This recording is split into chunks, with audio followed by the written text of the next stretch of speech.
This is the Dollemore Daily, and I'm Jesse Dollemore. So for the next few videos, over the course of whenever this gets posted, whether it be Friday or through the weekend, I'm going to be wearing this shirt and talking at the very top of the video about something that's not exactly what the video is about. And that is that on the 18th of June, my wife and the staff here will be attending the Poor People's and Low Wage Workers Assembly and Moral March on Washington and to the polls on the 18th of June. And in support of this march, I had these t-shirts made. One is this one, which is Fight Poverty, Not the Poor. And the other is Poverty is a Public Policy Choice. Two things I've been talking about on this channel for a long time, and even longer on my podcast, I Doubt It. That's the name of the podcast. So I'm going to put a link in the description to where you can buy this in support of the march.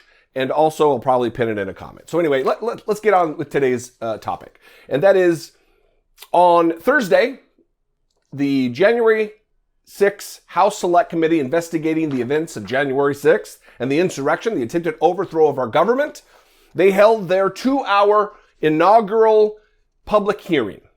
It was broadcast on almost all the networks. Fox News, of course, bowed out and allowed Tucker Carlson to run a commercial-free program in fear that people during a commercial break would click over and see what was going on. Sheer propaganda. But what I want to talk about today is Joe Biden, who isn't in D.C. right now. He is in Los Angeles at a multi-nation summit, economic summit, I believe. And he made a statement today, just hours ago, about what took place at the January 6th hearings. And I want to talk about it because I'm critical when I believe criticism is justified of Joe Biden and of Merrick Garland and any other person. Because if you have great power, you also should be open to criticism so that we can, as the American people, correct wrongs in thinking or actions. Joe Biden, for the most part, has done a great job. Joe Biden, for the most part, has great attitudes about these things. Some of the people he has put in place into power, such as Merrick Garland, have fallen short, in my estimation. But I want to talk about this because this gives me hope, this statement by Joe Biden.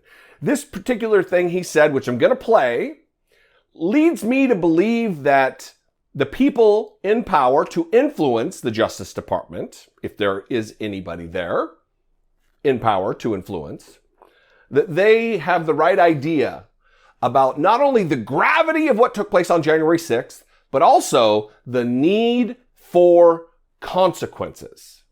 Here's Joe Biden just a few hours ago. Before I begin, I want to say a few words very briefly about the January 6th hearings that were highlighted last night.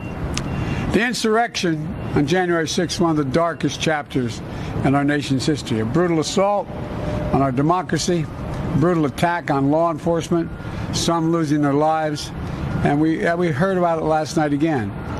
It's important to the American people to understand what truly happened and to understand that the same forces that led January 6th remain at work today. It's about our democracy itself.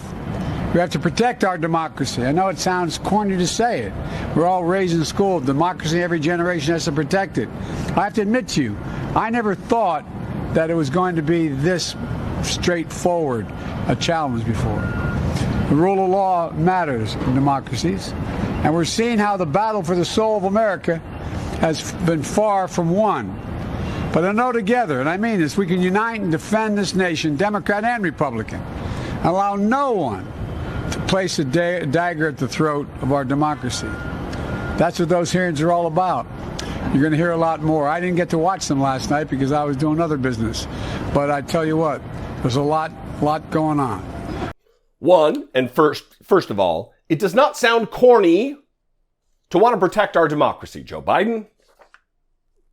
I don't know what the compulsion is to always say, I'm just joking. Hey, I'm not kidding. It sounds corny. It doesn't sound corny to want to fight for our democracy with every fiber of our being. What does give me hope, though, is that Joe Biden does understand that this is an existential crisis. That our very democracy is indeed threatened by these people who, as he put it, still remain in action. They are active in trying to tear down the pillars of our democracy. And it's because he understands that gives me a little bit of hope that something will be done. That they're not just going to try to brush this under the rug for the sake of political expediency or allowing Trump to get away with it because, we don't want to rock the boat too much and he's a former president and for the good of the nation, we need people to heal. All of that nonsense that was talked about after Nixon resigned in disgrace.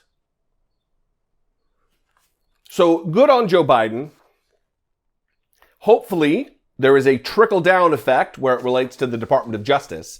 And the grand jury that is currently impaneled investigating the events of January 6th will do its due diligence, will dig in, will use the full width and breadth of the resources of the federal government in the executive branch, in the Department of Justice, in the Federal Bureau of Investigation to get to the bottom of this, to uncover the vast criminal conspiracy, not as in conspiracy theory, but as in a criminal charge. If Enrique Tarrio and Stuart Rhodes from the Proud Boys and the Oath Keepers, respectively, if they could be charged with seditious conspiracy, then so can Donald Trump. I just posted the video about the 7-part plan that Liz Cheney talked about. It is clear through reporting, through books that have been written, through interviews that have been done with both former administration officials and others, that what took place was absolutely a concerted criminal conspiracy to overthrow the government. And listen, let's not be naive enough to think that if Republicans get back into power, that they will not do everything they can to destroy once and for all the very fabric of our democracy. Our republic will not stand in the fashion that it does today, if indeed they do win. So good on you, Joe Biden. Thank you very much, sir. We appreciate the sentiment. We appreciate you taking time out of your busy public schedule to say what needs to be said.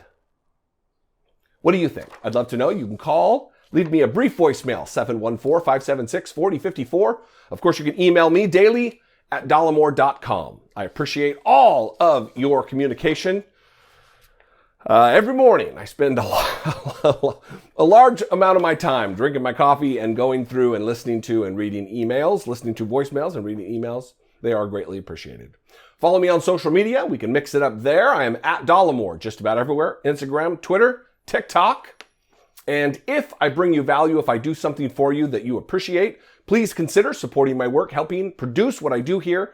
You can go click the join button below this video, become a channel member for $1.99 a month, or you can go over to patreon.com/IDoubtItPodcast.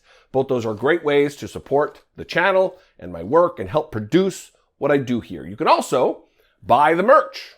These shirts are out there right now. There will be links in the description. And also, I'm sure they're on the merch shelf buttons or whatever that are below the video. I love you guys. I appreciate you very much. I'll see you next time. Until I do, be genuine. Take care of one another.